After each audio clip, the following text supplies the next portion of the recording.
يتفكهون في آراضهم.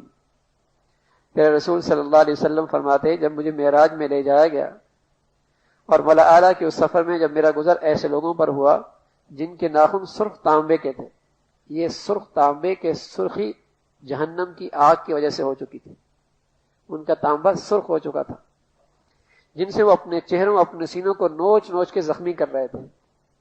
تو پیارے نبی نے کہا کہ میں نے جبرائیل سے پوچھا کہ یہ کون لوگ ہیں جو ایسے سخت عذاب میں مبتلا ہیں؟ جبرائیل نے بتایا یہ وہ لوگ ہیں جو زندگی میں لوگوں کے گوشت کھایا کرتے تھے، یعنی اللہ کے بندوں کی غیبتیں کیا کرتے تھے. اس لیے آپ علیہ الصلوۃ والسلام نے فرمایا الغیبۃ اشد من الزنا. قالوا یا رسول اللہ وکیف الغیبۃ اشد من الزنا؟ قال ان الرجل لیزنی فیتوب اللہ علیہ وان صاحب الغیبۃ لا یغفر له حتى یغفرها له صاحبه. ایک موقع پہ آپ علیہ الصلوۃ والسلام نے فرمایا غیبت تو زنا سے بھی بدترین گناہ ہے اور سنگین ہے. بعض نے عرض کیا یا رسول اللہ غیبت زنا سے سنگین کیسے اور کیوں زنا سے زیادہ سنگین ہے؟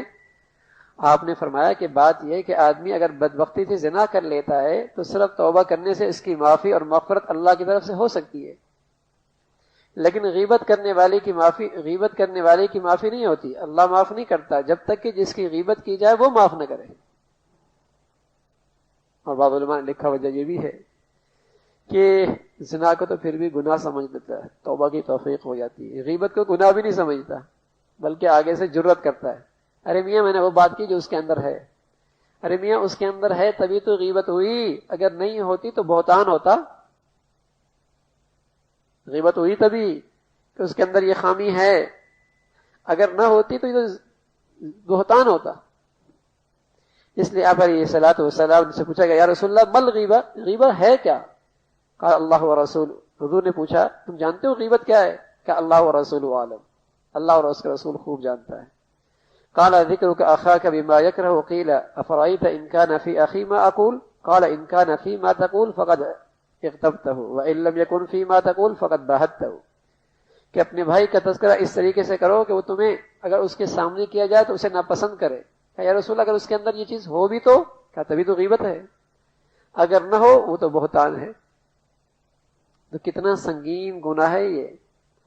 لیکن آج یہ ہمارے معاشرے میں اور سوسائٹی میں اور ہماری محفلوں میں ایسا رچا بسا ہے جیسے انسانی جسم کے اندر خون ہے، آنتوں کے اندر.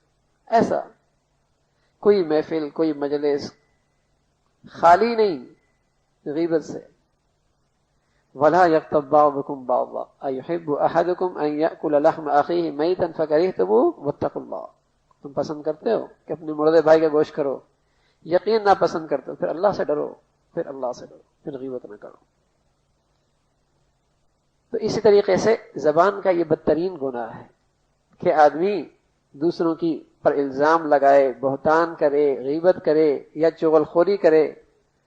یا آپ علیہ الصلوۃ والسلام نے فرمایا تم جانتے ہو تجدون شر الناس یوم القیامہ، جانتے ہو سب سے بدترین آدمی قیامت میں کون ہوگا؟ فرمایا رسول اللہ کون؟ فرمایا ذل وجہین الذی یأتی ہؤلاء بوجہ وہؤلاء بوجہ. اللہ کے یہاں بدترین آدمی قیامت میں وہ ہوگا جو دو رخی ہوتا ہے، کہ جو کچھ لوگوں کے پاس جاتا ہے تو اس کا رخ اور ہوتا ہے، دوسروں کے پاس جاتا ہے تو اس کا رخ کچھ اور ہوتا ہے. دو رخی، ادھر کچھ اور، ادھر اس کا دوست، ادھر اس کا دوست. ہاں نفاق، دو رخی. پھر آپ علیہ الصلوۃ والسلام نے فرمایا کان ذا وجہین فی الدنیا کان لہ یوم القیامۃ لسانان من نار. جو دنیا کے اندر دو رخی ہوگا اس کی کل قیامت میں جہنم کی آگ کی دو زبانیں ہوں گی، دو زبانیں ہوں گی.